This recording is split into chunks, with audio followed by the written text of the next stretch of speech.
आहे की अन्न पुरवठ्याचे जे काय अधिकारी आहेत यांच्या ज्या कारवाई होत नसल्यामुळे या ज्या भेसळ करणारे जे काही लोक आहेत दुधामध्ये, तसंच पनीरमध्ये, फळांमध्ये, भाजीपाल्यांमध्ये अशा लोकांचं धाडस वाढलेलं आहे. त्याकरता आम्ही येत्या काळामध्ये ज्या ज्या वखारी असतील त्या तिथे जाऊन असे काही केमिकल आढळून आलं तर त्या लोकांवरती मोकोका अंतर्गत कारवाई करायची आम्ही मागणी केलेली आहे. तसेच या अधिकाऱ्यांना सुद्धा आम्ही वारंवार तिथे नेऊन आता दाखवणार आहे, की बाबा हे इथं असं-असं चाललेलं आहे. आपण कारवाई करण्यास का टाळाटाळ करत आहे?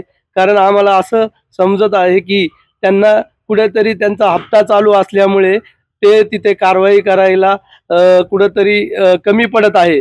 त्यामुळे आता आपण पाहता, की या दुधामुळे, पनीरमुळे लहान मुलं असतील व ज्येष्ठ नागरिक असतील, तसे अनेक लोकांना याचा खूप मोठ्या प्रमाणात त्रास होत आहे आणि कॅन्सरचंही मोठ्या प्रमाणामध्ये प्रमाण वाढलेलं आहे.